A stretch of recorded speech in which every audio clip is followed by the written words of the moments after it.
This is my 154th video on my work with OO gauge. See part 1 of this series for my reasons for getting into OO gauge when I already had a lot invested in working in N gauge, and I didn't really have space available for a large, fully operational OO gauge layout.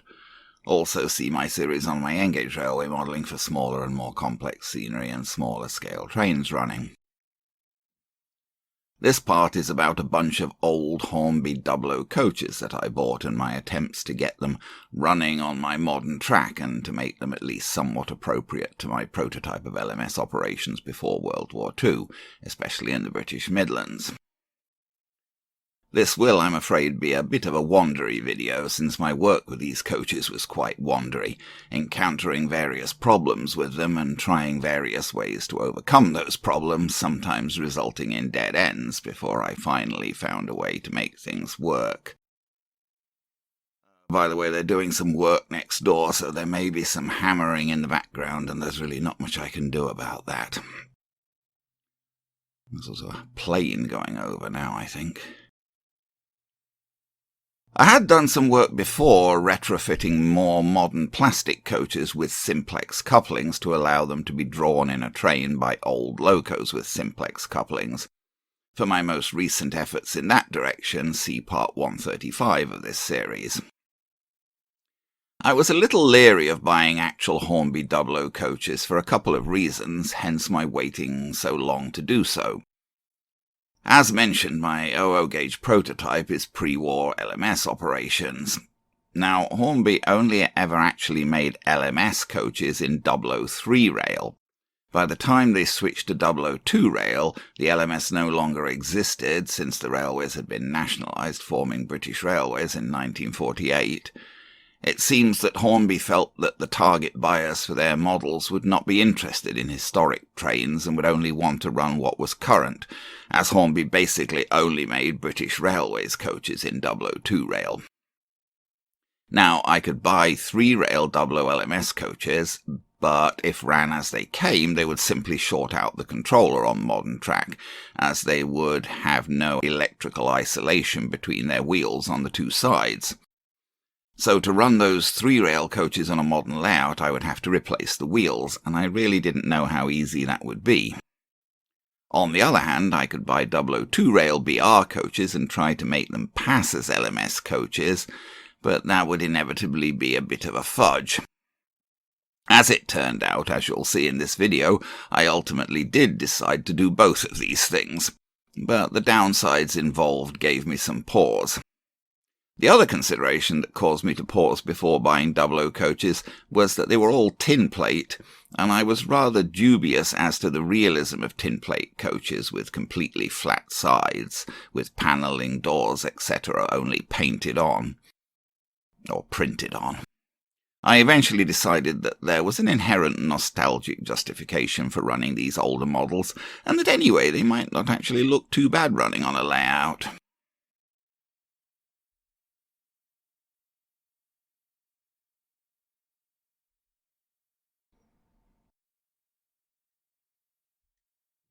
Here are all of the coaches that I bought as they came.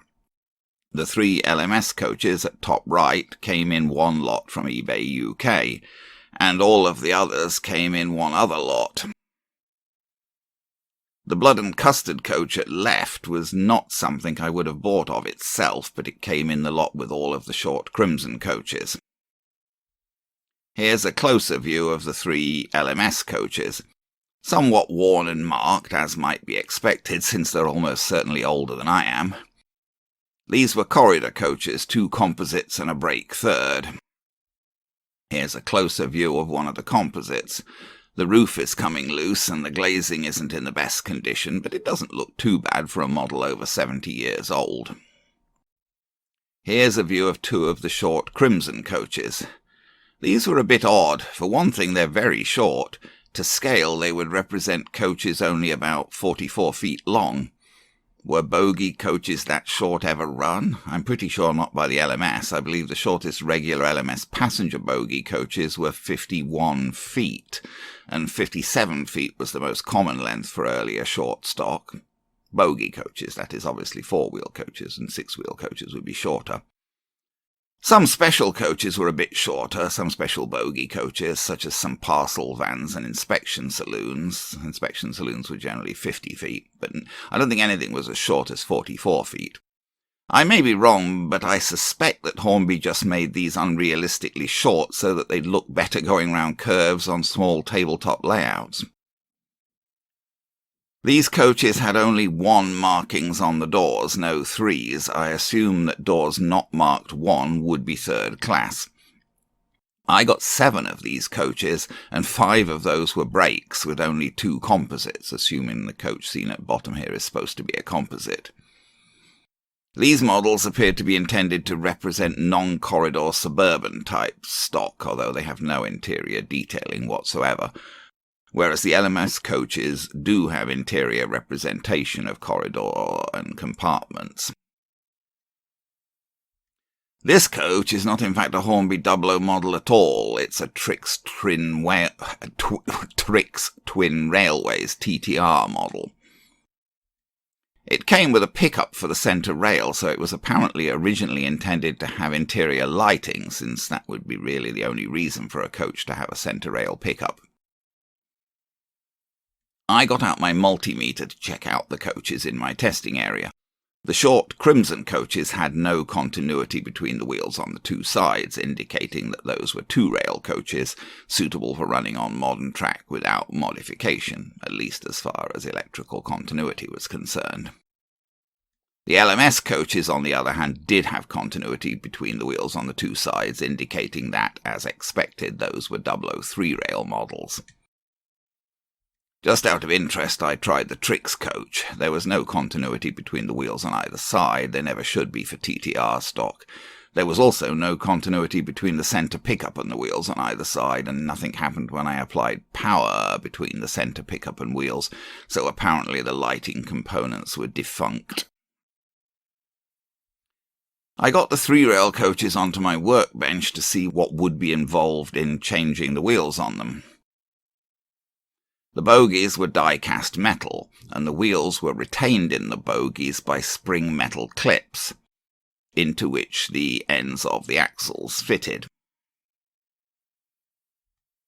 The bogies were riveted to the chassis, so I couldn't get at the tops of the bogies without removing those rivets, which I really didn't want to do, so I tried to just lever up the spring clip with a thin screwdriver. The clip was retained just by 1 bent-over tab in the middle. So here you can see that I have managed to lever out the clip. The clips were made of softish metal that bent quite easily, so it didn't require a massive amount of force to make the retaining tab straighten out and remove the clip. With the clip on one side taken out, it was possible to remove the wheels and axles from the bogie. The wheels were metal, pushed onto a metal axle with blunt ends without insulation. The axles were about 26 millimeters long, and the wheels about 12 millimeters across the bearing surfaces. The blunt ends of the axles just ran in the holes in the clips, so there were no proper bearings as such. I took this coach and its separated wheels up to British model trains in Cambridge, Ontario, to see what Nigel could find for me in the way of replacement wheels. As seen at bottom left here, we found a bunch of 12mm wheels with insulated mounting on the axles with blunt ends.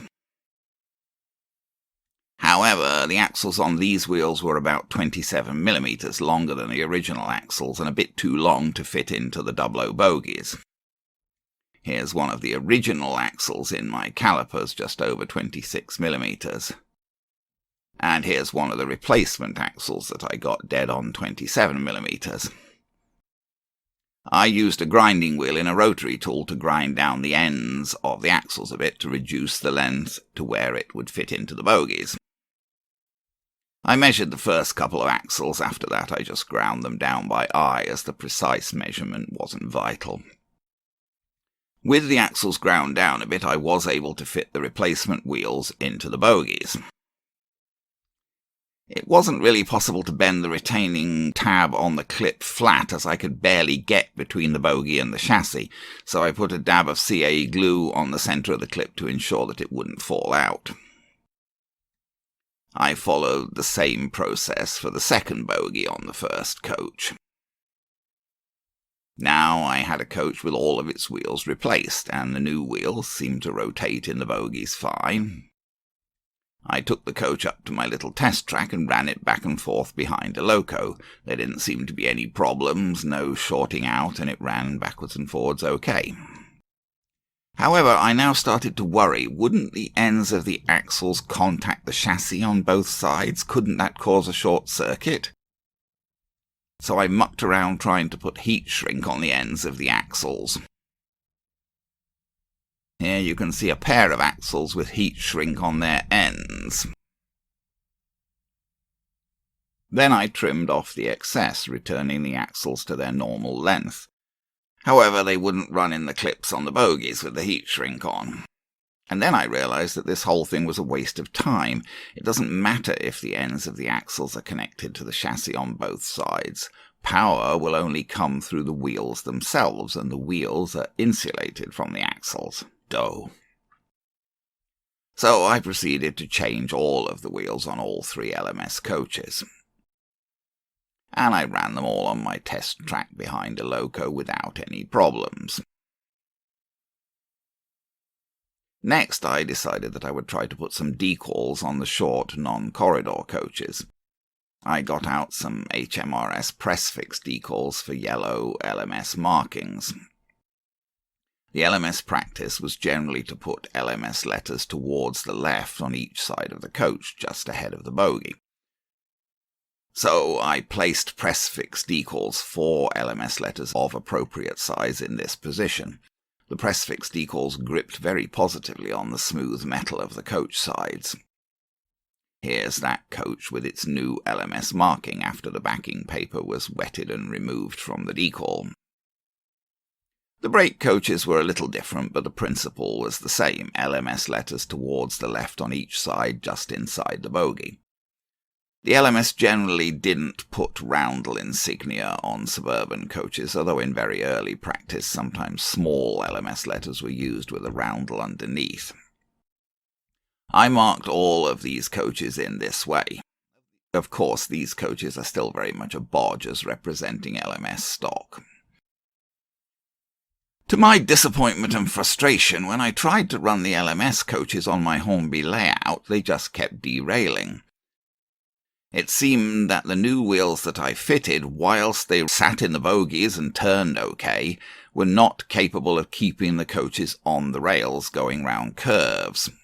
I had a couple of packs of these Markets wheels left. I bought several packs of these a while ago, intending to use them with some ratio coach kits that I had. But the bearings on the ratio kit bogies were too far apart, and the Markets 26mm axles just fell right out. So I built the ratio kits using the plastic wheels and axles that came with those kits and saved the Markets wheels for future use. I used some of the Market wheels to make old Triang coaches run on my shelf layout for push-pull shuttle duty. So I had just 2 packs, 4 axles left at this point, just enough for one coach. I fitted the Markets axles as seen here. Although the wheels were larger and the axles had pointed ends, the wheels seemed to run okay in the Dublo bogie clips. And with these wheels fitted, the coach was able to run round my Hornby layout without derailing. I tried to buy some more of these Markets wheels from British model trains, but unfortunately Nigel had only one more pack of these specific wheels in stock. I asked him about supplying some other wheels of similar dimensions. But pending getting more wheels from British model trains, I'd tried what else I had. I bought a bag of miscellaneous bogie parts at the Great British Train Show back at the end of April, and included in that bag were several Triang bogies as seen at centre here with 14mm plastic wheels. I tried these on one of the LMS 3-rail coaches as seen here. But that didn't work. The coach still derailed. I believe the main factor was the size of the flanges. These coaches just won't run reliably with wheels with small flanges. The die-cast bogies pivoting on rivets through the die-cast chassis just don't run round bends all that levelly and smoothly, and if the wheels have small flanges, they will just tend to jump over the rails on curves. Somewhat deeper flanges are required to keep the wheels reliably inside the rails. Next, I tried some 12mm wheels off another couple of bogies in the miscellaneous bag. Besides having 12mm wheels, these also had slightly shorter axles at about 25.6mm. But they did run okay in the clips, and they did have deeper flanges, and this coach did indeed run round the circuit without derailing with these wheels. Unfortunately, I only had 2 of those bogies, so I couldn't do the third LMS coach with those same wheels. I had a bunch of mostly damaged tank wagons that I'd picked up with the idea of restoring them or using them to base something else on, so I figured I'd try to steal some wheels from those. This United Dairies tank wagon had 13mm wheels with square plastic axles and fairly large flanges. Those axles proved to be about 25.6mm across the points. I was able to find 2 of those tank wagons with the same type of axles and wheels, and I fitted those to the third LMS coach, and it did indeed run around the circuit on those wheels without derailing. So now I had 3 different types of wheels fitted to the LMS 3-rail coaches, with 3 different wheel diameters. Not ideal, and I did need to bend the couplings on the coach with the 14mm wheels down a bit so that they would engage properly. If I can get enough matching wheels of a type that will work on these coaches without derailing, I will likely change them again, but for the time being I went ahead with running these coaches with their assorted replacement wheels. I was always intending to run these coaches with old locomotives with simplex couplings. This is an old Hornby Dublo 2-rail Ginty. I did think that I might use this to pull the short non-corridor coaches. But even after I cleaned and lubricated it, it wasn't running very well, needing almost 90% power to run light engine at a decent speed. Perhaps it needs to have its motor remagnetized. So I parked this one and looked for an alternative. This is a Triang 3F, actually, an old R251, which someone has remarked as a 4F and hooked up with what looks like a kit-built tender with a simplex coupling. A bit of an odd beast, but I thought I would give it a try, as I don't have many locos with simplex couplings. The Hornby 2-rail coaches are not great runners. Being fairly heavy and not having proper bearings for their axles, they create a lot of drag. I did want to run this train with 4 coaches, since they were so short, but even with the axles of all of the coaches well lubricated, the Triang engine simply couldn't pull 4 of these coaches, just wheel slipping and barely moving them at all. So I cut the train down to 3 of the Dublo 2-rail coaches, which the Triang loco could just about manage. This Triang loco is not a die-cast loco like the Hornby Dublo and Wren items. It's a Triang plastic loco, so it doesn't have so much weight. For the LMS X 3-rail coaches, I used my best simplex-coupled loco, a Wren 264 tank. This is a heavy model and quite powerful. It's also pretty questionable as representing an LMS engine. It was sold by Wren in this livery, but it's clearly made from the tooling based on the British Railways 4 mixed traffic 264 tank, so not quite right for the LMS, although that BR class was derived from a long line of LMS 264 tanks going back through Fairburn and Stanier to the original Fowler version. I coupled that loco up with the 3 LMS coaches with their heterogeneous wheels, and I was able to get that train round the layout without derailing. Though, as mentioned, I did need to fiddle with the couplings a bit to get the coaches with the various wheel sizes to all connect reliably. After all my struggles, I was quite pleased to finally have these coaches running, and I do think that they look quite decent even though their sides are flat. Their ends are fairly flat as well. The corridor connectors do protrude, but the handrails are just painted on. Here are both trains sitting in the station on my Hornby layout. As I say, I don't think they look too bad at all. I was certainly happy when I finally managed to get to this point. All of the details on the ends of the non-corridor coaches are just painted onto the flat metal end. Here you can see all 3 locos and the fronts of both trains. Now let's just try to see some running video. Okay, let's see if I can get these Hornby Dublo coaches running to show you. I've got the short crimson coaches, 3 of them hooked up to this engine.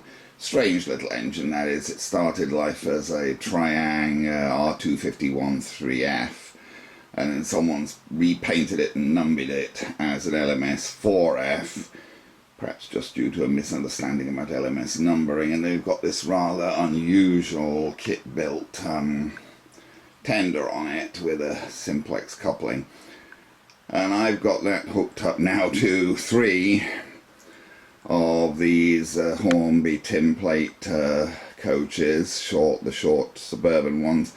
Tried hooking him up to 4, but he couldn't pull them. Well, he's only a lightish, as an 060 engine, not die-cast in that case, he's a Triang.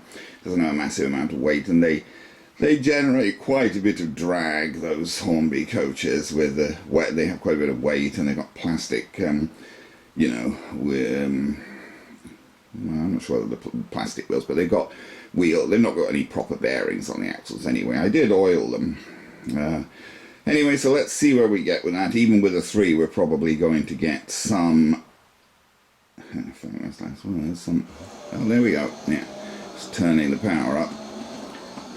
We're going to get some wheel slip even with 3 of them.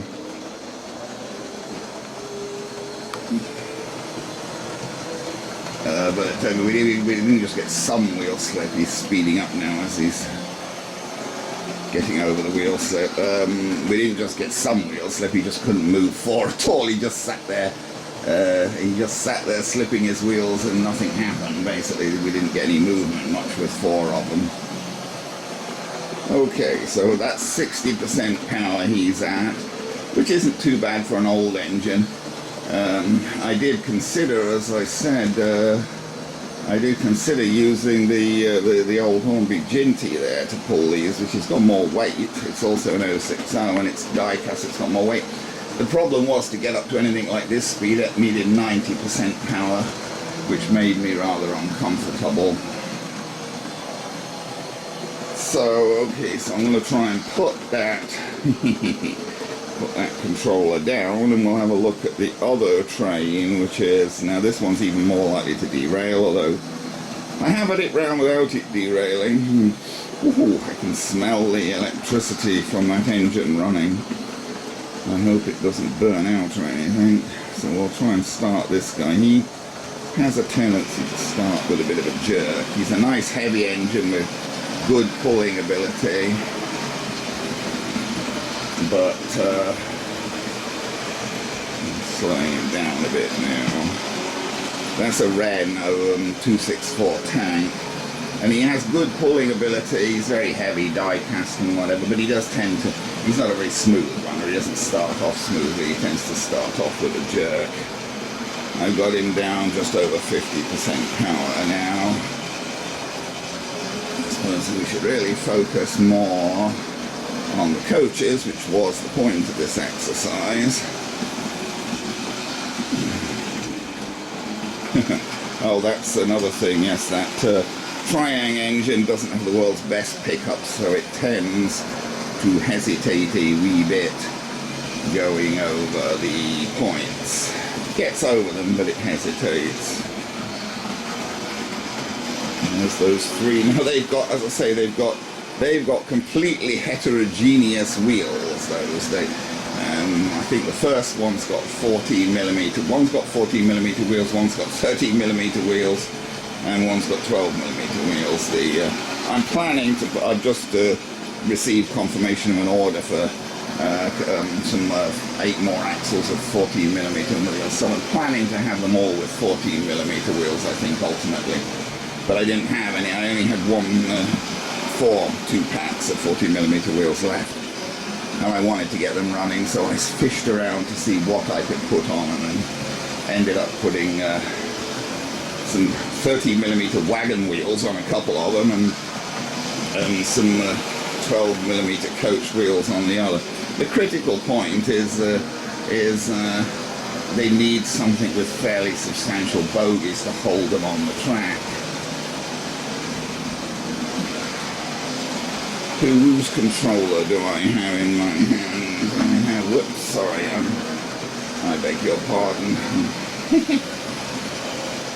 I'm trying to pick up the controller for this train because I want to stop it. Let's try and stop that train. See, then we can that's those coaches. I just put the LMS decals on those. But I didn't, there's the other train going past. I didn't modify those really, other than lubricating their axles and putting LMS decals. Oh, and cleaning the wheels. I did clean the wheels. Okay. Round we go one more time. As you can see, we've been running these for a while now, and we haven't had any derailments, although these in particular, well, the others never derailed particularly, they just have a lot of drag. But these derailed.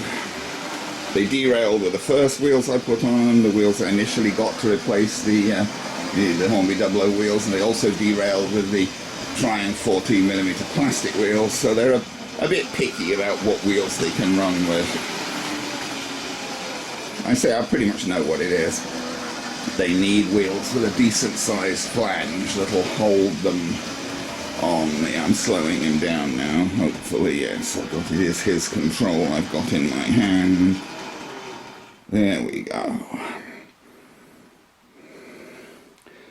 So there you go. There are the Hornby Dublo coaches, the X 3-rail LMS ones, and those crimson ones, which are really a bit too short, but they don't look awful, do they? I don't think. I mean, well, I'm always interested in what people's comments are on how they think about these exercises. Was it worthwhile? For me, it was worthwhile, I think. I'm quite pleased to have got this done, and I rather like these coaches, but, you know, obviously they don't rival modern super detailed coaches in terms of accuracy of modelling, but they're an interesting thing to have and an interesting thing to run, and I like to see them on the layout, so I'm generally pleased with this whole exercise.